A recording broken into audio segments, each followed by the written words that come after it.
aula de hoje vai ser sobre os sinais de pontuação. As pontuações, elas nos ajudam a mostrar nossos sentimentos através da escrita. Na fala, a intenção de exprimir afirmação, exclamação ou interrogação é marcada pela variação no modo de emitir um som. Porém, na escrita, é a pontuação que serve para representar graficamente essa entonação, que ajuda a construir o sentido desejado. Então, gente, quando você está falando, você está pronunciando frases numa certa entonação, você está usando gestos, tudo isso aí faz com que a pessoa, o seu interlocutor, entenda o que você quer dizer. Porém, num texto escrito, numa redação, você não tem como fazer essa entonação, porque você não vai estar falando, né? O texto vai estar escrito. Então, a pontuação que vai marcar esse ritmo. Sem a pontuação, o texto fica desorientado, fica sem ritmo, é impossível compreender, porque você não vai saber como ler uma frase, com que entonação, você não vai saber dar as pausas corretas, você não vai saber o que está acontecendo ali, o texto vai ficar sem ritmo. Vamos ver o exemplo aqui. Olha, esse texto aqui é um exemplo claro do que eu acabei de dizer, ele está sem nenhum sinal de pontuação, vocês estão percebendo aí? Então, vamos tentar fazer uma leitura desse texto para ver se a gente consegue entender alguma coisa, né? Vamos lá. Que estranho, disse a garota, avançando com cautela, que porta mais pesada, meu Deus, e ao falar tocou e a porta acabou fechando-se de um golpe, Deus do céu, disse o homem, não é que não tem maçaneta do lado de dentro, agora estamos os dois trancados, os dois não, disse a garota, só você, e passou através da porta e desapareceu. Então, gente, o texto não fez sentido nenhum, não é? Vocês perceberam que para que a gente compreenda o texto, ele precisa da pontuação. E está aqui o texto agora, que é esse mini conto, chamado Final para um Conto Fantástico. É um mini conto, e vocês perceberam já a diferença aqui do slide anterior, olha, sem nenhum sinal de pontuação, e agora, olha quantos sinais de pontuação o autor teve que usar para que o texto fizesse sentido, não é? Vamos agora ler o texto. Olha, já começa aqui com um travessão. Então está indicando que já começa com a fala de um personagem. Então vamos lá. Que estranho, disse a garota, avançando com cautela. Que porta mais pesada, meu Deus. E, ao falar, tocou-a e a porta acabou fechando-se de um golpe. Deus do céu, disse o homem. Não é que não tem maçaneta do lado de dentro? Agora estamos os dois trancados. Os dois não, disse a garota, só você. E passou através da porta e desapareceu. Então agora você pôde compreender o conto. São dois personagens que estão dialogando. Você percebe aqui pelo uso dos travessões. Eles estão dialogando aqui. E o travessão está indicando não só a fala do personagem, como também do narrador aqui. Ele também destaca as falas do narrador. Ok? Então vamos lá, hoje a gente vai estudar detalhadamente todos os sinais de pontuação. Aqui nesse quadro você vê o ponto de exclamação, usado para indicar espanto, admiração, surpresa. Ele dá uma emoção à frase, né? Exemplo, chega. Se você coloca o ponto de exclamação, dá uma ideia de firmeza, né? De raiva, ok? A vírgula, usada quando se dá uma pequena pausa, separando palavras e frases. Ponto de interrogação, usado quando a frase indica uma pergunta. Sempre que você vai fazer uma pergunta, tem que ter o ponto de interrogação no final. Ponto final indica o fim de uma frase. Travessão, usado para indicar o início da fala de uma personagem. Ponto e vírgula indica uma pausa maior que a vírgula. E os dois pontos anunciam uma citação, uma enumeração, um esclarecimento. Vamos ver cada um deles mais detalhadamente. A gente vai ver que não é só isso que aparentemente, resumidamente, a gente viu, não é? Por exemplo, a vírgula vai dar uma pequena pausa. Não é só isso. A vírgula tem uma função sintática na frase. Ela vai ter que separar alguns termos. Ela vai ter umas regras, né, de utilização. Então, vamos lá. Começando aqui com o ponto final. Ponto final, gente, serve para indicar o final de uma frase. Então, sempre que você termina uma frase, tem que ter o ponto final. Exemplo, Mariana adora ir ao cinema. Tá aqui no final da frase você vê o ponto final.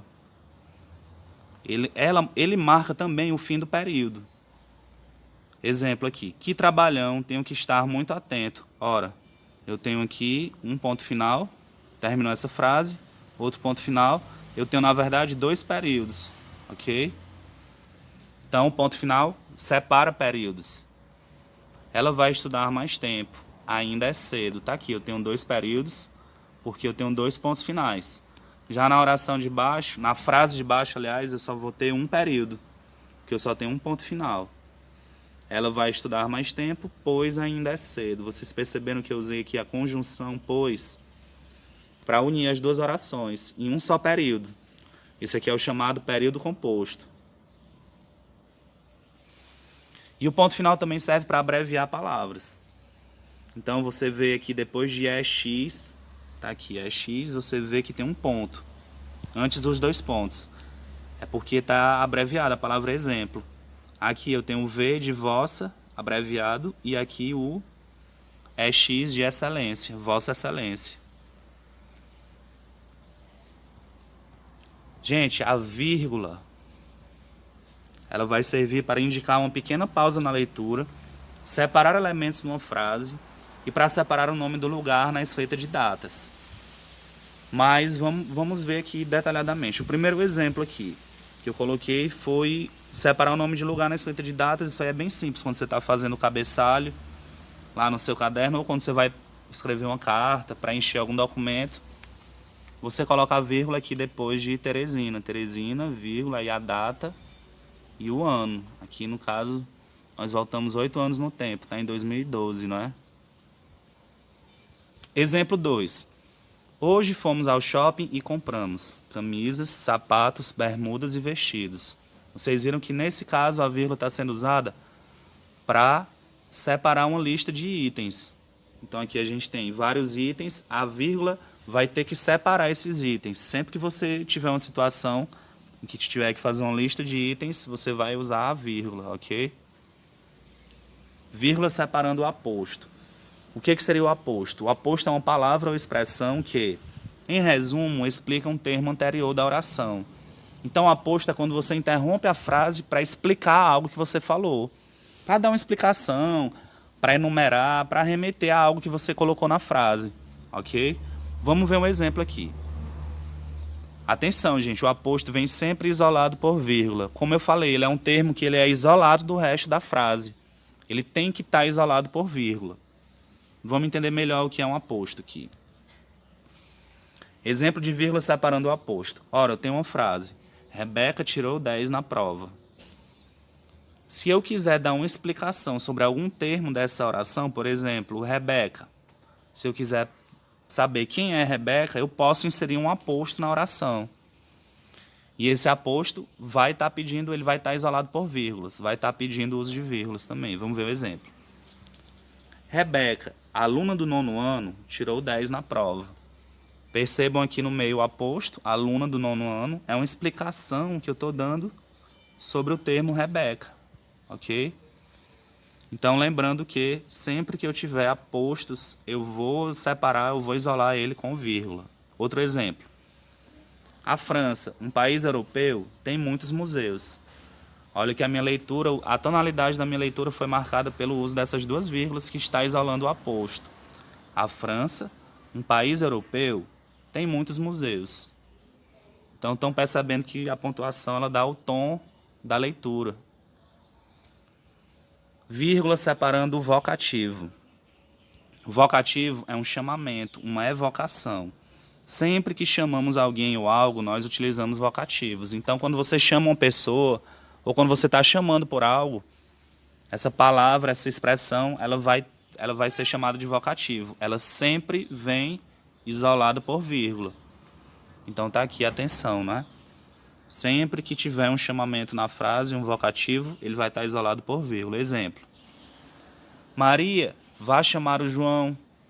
Olha, percebemos aqui, né? O vocativo, Maria. Opa. Tá aí, o vocativo Maria, que é o chamamento. Perceberam que ele está isolado por vírgula, não é? Olha aqui, o exemplo de como a vírgula pode alterar completamente o sentido da frase. eu tenho aqui a mesma frase, só que uma está com a vírgula e outra está sem vírgula. A que está com a vírgula vai ter um vocativo. Então, no caso, a frase da direita, essa aqui, ela vai ter um vocativo. Mãe, só tem uma. Então, você lê a frase desse jeito, dá a pausa. Mãe, só tem um. Ele está se referindo à mãe dele, ok? Já na frase aqui da esquerda, ele diz, mãe só tem uma. Então, ele está falando de mãe no sentido genérico, no sentido geral, não é só a mãe dele, ok? A frase é... A vírgula vai mudar o sentido da frase.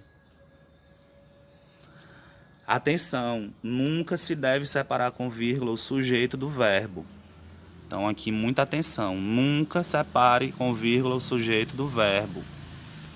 Tá aqui, eu tenho um exemplo, como é que eu vou saber quem é o sujeito?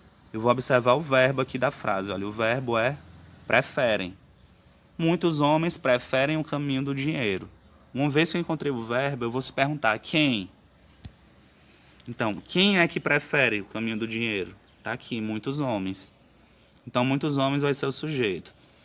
Essa frase, muitos homens preferem o caminho do dinheiro, ela está errada, aliás. Ela não está correta. Por quê? Porque aqui eu separei com vírgula o sujeito do verbo. Aqui. E nunca se deve separar, nunca se deve fazer isso, separar o sujeito do verbo. Tem o verbo e o sujeito, então...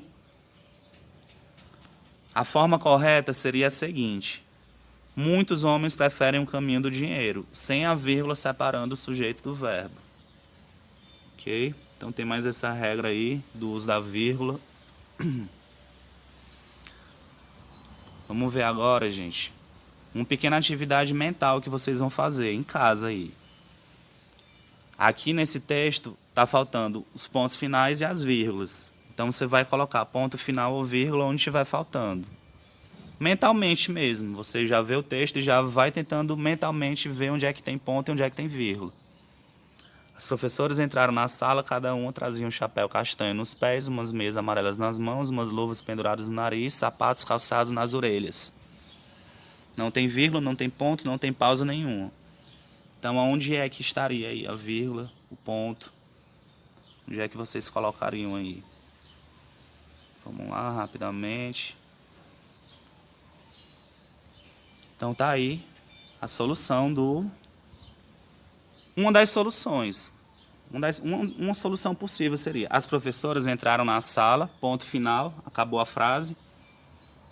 Cada uma trazia um chapéu castanho nos pés, umas meias amarelas nas mãos, umas luvas penduradas no nariz, sapatos calçados nas orelhas. Então tá aí, o texto ficou com um ritmo, ficou com a tonalidade correta das frases. Ficou mais fácil de compreender. Aqui, gente, o ponto de interrogação é muito simples. Ele indica uma pergunta, dúvida ou questionamento. Sempre que você for fazer uma pergunta, tem que colocar o ponto de interrogação no final. Aqui. Senão o leitor não vai saber que você está fazendo uma pergunta ou interrogação. Às vezes o ponto de interrogação pode ser utilizado junto com o ponto de exclamação para enfatizar o enunciado.